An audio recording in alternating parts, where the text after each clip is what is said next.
societas ibi ius. Di mana ada masyarakat, di situ ada hukum. Ungkapan itu sering kita dengar di kalangan kita, para akademisi atau mahasiswa hukum. Namun kalau kita bicara hukum, harusnya konteksnya luas. Di kalangan masyarakat pun, pendidikan hukum itu juga harus disadari. Nah, hal ini menjadi konsekuensi bahwa negara Indonesia itu adalah negara hukum. Hal ini termaktub dalam pasal 1 ayat 3 Undang-Undang Dasar 1945. Nah, pendidikan kesadaran bernegara hukum perlu kita bangun bersama-sama agar kontekstualisasi hukum di dalam masyarakat pun akan menjadi optimal dalam hal penyelenggaraan pemerintahan, dalam hal kehidupan berbangsa dan bernegara, ataupun dalam hal kehidupan bermasyarakat. Maka kesadaran bernegara hukum itu menjadi sebuah hal yang penting dalam kehidupan kita semua. Nah, hari ini kita akan bicara konteks negara hukum di Indonesia.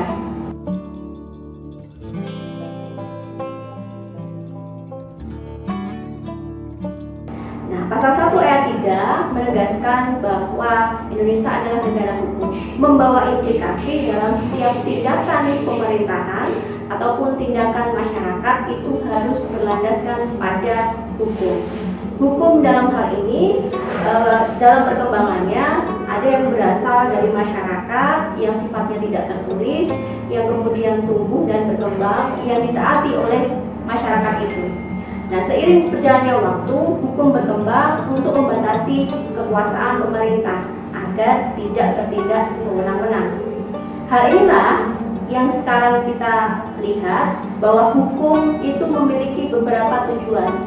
Di antaranya adalah keteraturan, ketertiban, kemudian keadilan.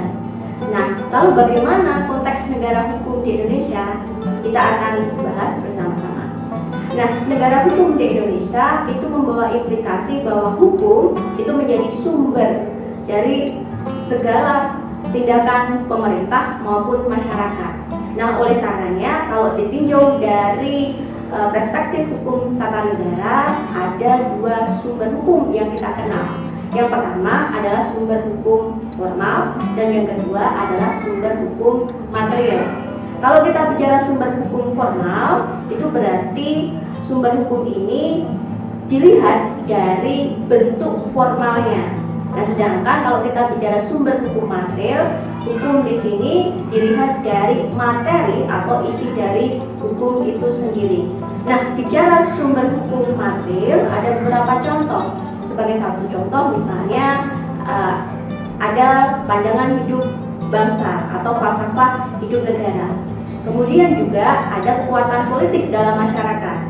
Nah, lebih lanjut kalau kita bicara sumber hukum formil, diantaranya adalah peraturan perundang-undangan, kemudian jurisprudensi, kemudian doktrin ketatanegaraan, kemudian konvensi ketatanegaraan, hukum adat, dan lain sebagainya. Dari sumber hukum yang sudah saya sampaikan tadi itu, maka ini menjadi acuan dalam kehidupan pemerintahan, dalam kehidupan bernegara, maupun dalam kehidupan bermasyarakat, agar cita-cita dari hukum itu sendiri untuk menciptakan keteraturan, untuk menciptakan ketertiban dan keadilan bagi masyarakat itu dapat tercapai. Yang menjadi pertanyaan adalah, adakah partisipasi masyarakat dalam proses pelaksanaan dari hukum itu sendiri? Jawabannya tentu saja iya. Kenapa? Karena kalau kita bicara hukum, hukum itu berasal dari masyarakat, dan untuk masyarakat itu sendirilah hukum itu harus ditegakkan dan diterapkan. Untuk itu, dalam pembentukan peraturan perundang-undangan pun juga harus ada keterlibatan masyarakat di dalamnya. Partisipasi masyarakat ini bentuknya bermacam-macam, dari yang sifatnya langsung dalam proses pembentukan peraturan perundang-undangan itu, ataupun yang sifatnya tidak langsung. Hal ini juga nantinya berkaitan dengan proses pelaksanaan demokrasi yang ada dalam negara tersebut. Kalau kita berkaca di Indonesia sendiri dengan sistem perwakilannya, maka kita memiliki wakil rakyat yang memiliki peranan dalam proses pembentukan undang-undang atau peraturan legislasi. Namun, apakah di sini masyarakat kemudian tidak berpartisipasi, nah tentu saja masyarakat masih perlu berpartisipasi di dalamnya. Contohnya, kalau dalam proses pembentukan peraturan perundang-undangan, ada proses public hearing, ada proses dengar pendapat. Nah, masyarakat bisa ikut serta agar hukum yang dibuat pun nantinya itu bersumber dari kebutuhan masyarakat dan untuk kepentingan masyarakat. Jangan sampai hukum yang dibuat oleh pemerintah hanya mementingkan kepentingan politik ataupun golongan semata. Terima kasih, kita jumpa lagi di edisi edukasi hukum selanjutnya.